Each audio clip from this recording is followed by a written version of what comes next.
February 8, 2023. Avoiding earthquake surprises in the Pacific Northwest. How vulnerable is the Pacific Northwest? Cas- Cascadia is a region in the Pacific Northwest. It includes it includes southern British Columbia, Washington, Oregon, and northern California. This region is at risk of being hit by earthquakes. Until the mid-1980s, Earth scientists thought that the threat was limited to quakes of mag, magnitude 7 or below.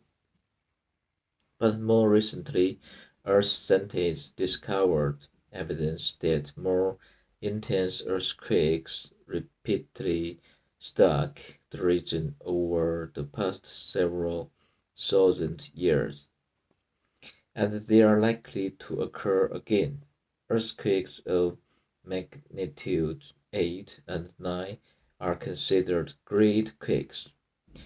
An earthquake of magnitude 8 releases about 30 times as much energy as a quake of magnitude 7.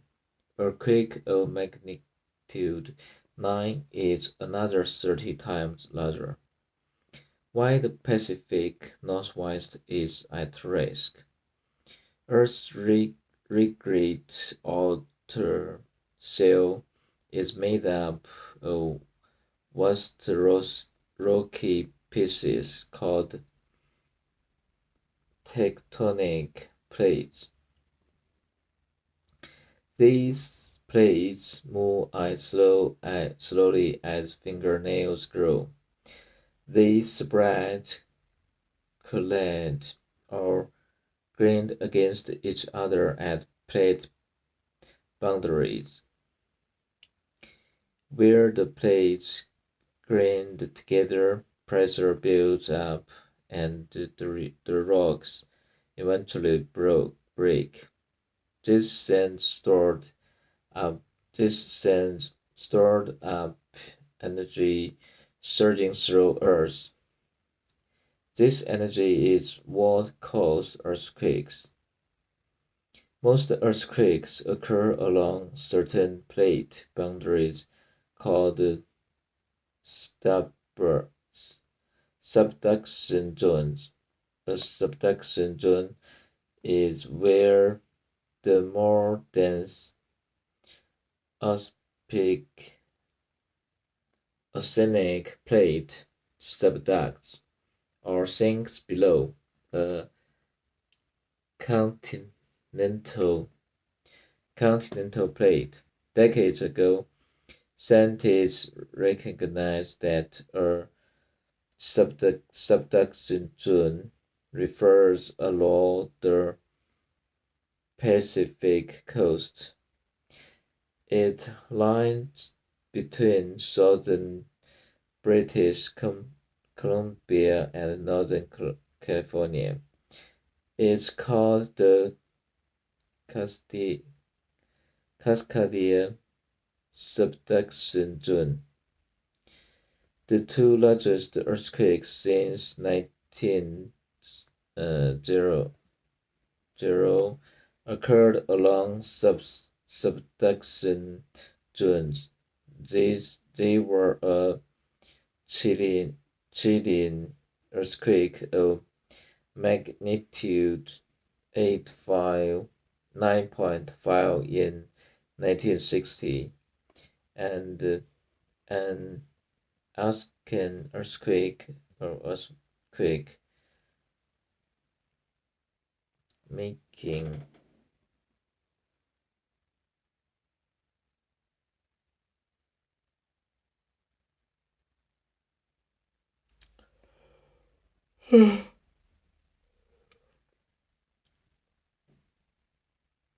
the singing lowered the coast enough for ties to brown coastal forest. Today, ghostly tree trunk provide natural clues that a huge earthquake occurred.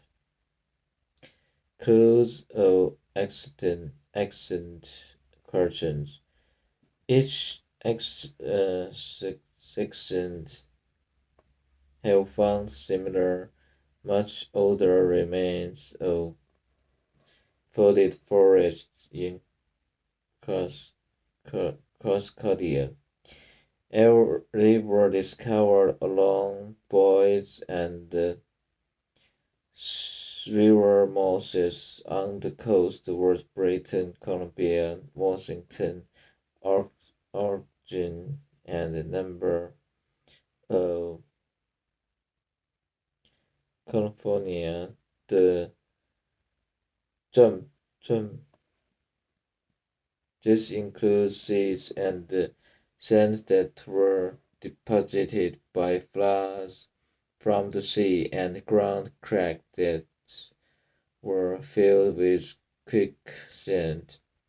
Scientists concluded that a earthquake of magnitude or larger have struck Cascadia repeatedly in the past several thousand years. Teams of scientists worked together to determine the exact date and an approximate size for the most recent of these Cascadia earthquakes. First, American scientists discovered clues in some dead trees. The trees recorded sudden lowering of coastal land during this earthquake. Radiocarbon dating showed that they died between 1680 and 1720. Japanese researchers were paying attention to these discoveries in North America.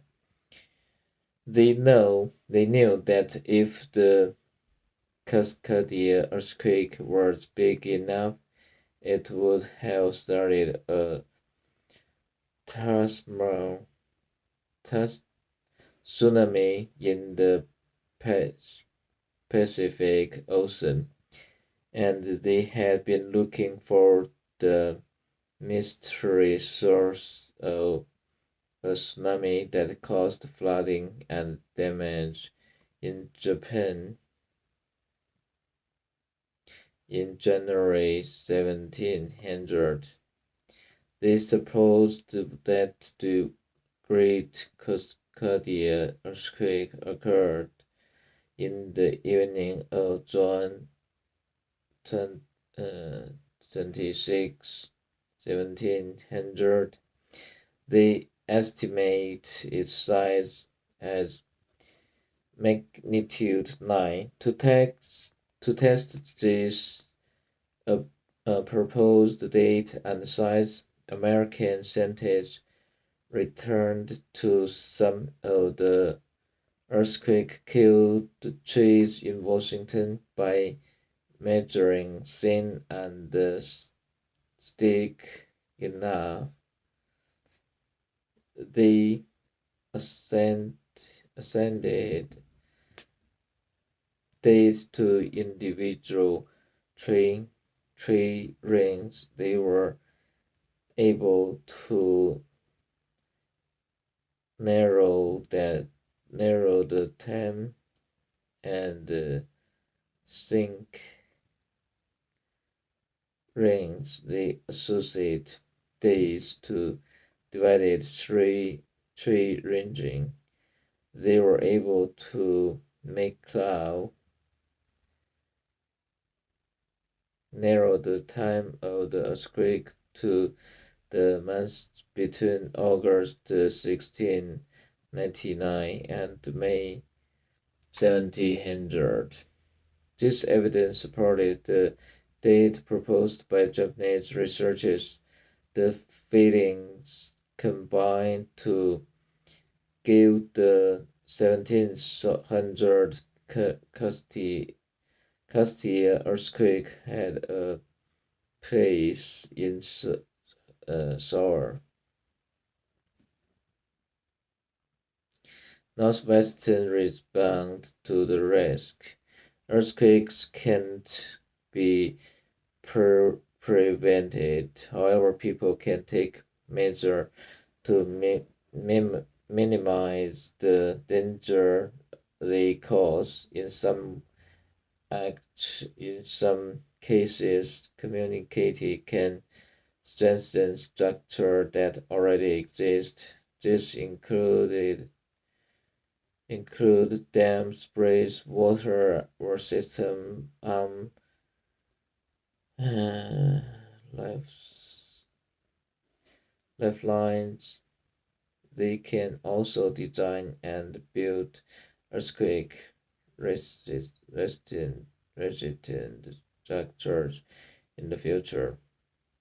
Until 1994, the Uniform Building Code placed an area of Washington in a zone with second highest hazard level. Most of the rest of Oregon and Washington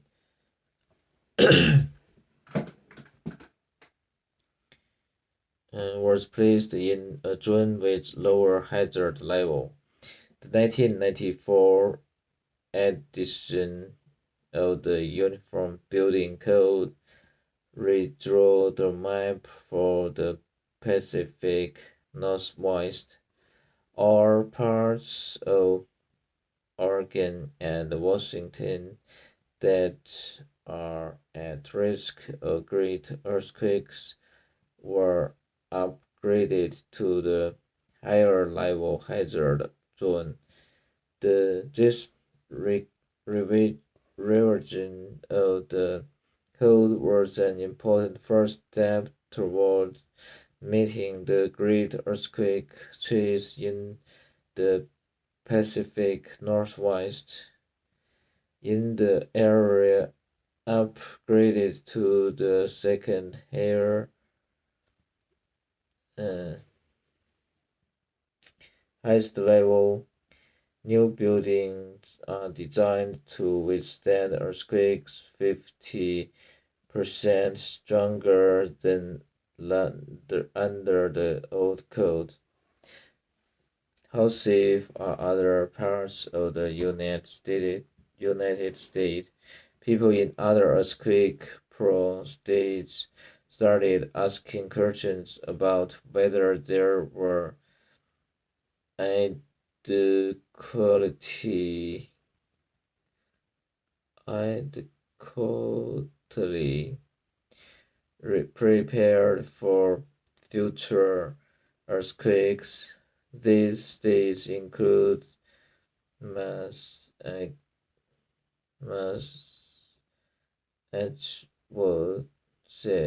Newark, South uh, Carolina, Missouri, Indiana, Utah, California, and ask question. Many of the questions cannot be answered satisfactorily until we know more about these passwords. So describing the 风口是有学校主要 this the geologic past one of the ways that Earth scientists help to protect people from loss of life and property. Over 1 year seismologists devised various magnitude scales as measure of earthquake size. The moment magnitude scale is under today. The uniform building by the International Bridge Building Code. This reading was grabbed from 1995. Fact as you do you have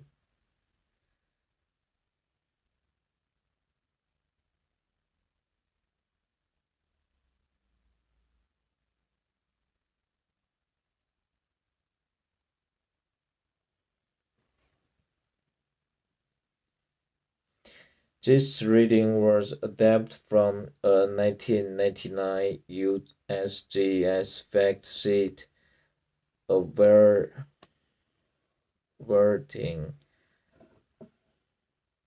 surprises in the Pacific Northwest by Bring F. Atwood, Atwater, Thomas Ice, Yelin, Cousin, anyway, James W. Hendry too.